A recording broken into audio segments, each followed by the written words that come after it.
परंतु संभाजीनगर माझ्या जिल्ह्यामध्ये अशा ठिकाणी ती लपून बसली होती किंवा राहिली होती जो एरिया स्लम समजला जातो आणि तिथे ड्रग्सचा, त्यामध्ये बटन असेल, गांजा असेल, चरस असेल, असे अनेक अवैध धंदे त्या भागामध्ये केले जातात। ही खान एकटी नाही, तर तिच्याबरोबर तिची आई होती, तिची मावशी होती आणि तिला ज्यांनी सपोर्ट केला होता खऱ्या अर्थानं ते एमआयएम होतं। एमआयएमचे माजी खासदार इम्तियाज जलील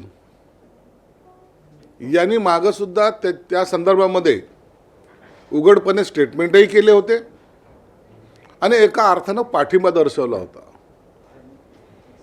मुंब्राचं प्रकरण असो, नाशिकचं असो, पुण्याचं असो, अनेक ठिकाणी एमआयएम या अशा प्रकारच्या त्यांच्या ज्या गतिविधी ज्याला म्हणता येईल त्या वाढवण्याचा प्रयत्न करत आहेत।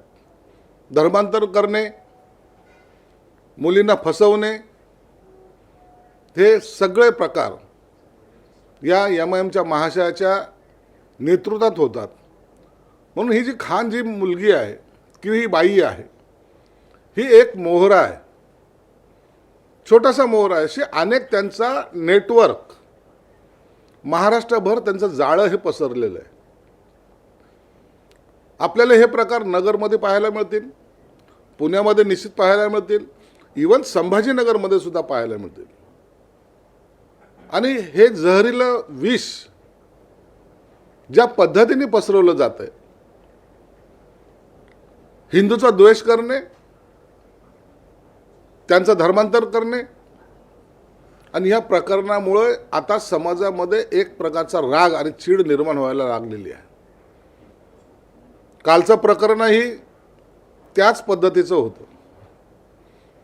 आता तिला पकडले गेलेले आहे, तिच्याकडून अनेक माहिती समोर तर येणारच आहे, परंतु तुमच्या माध्यमातून सुद्धा मी मुख्यमंत्री साहेबाला सुद्धा भेटणार पण आहे।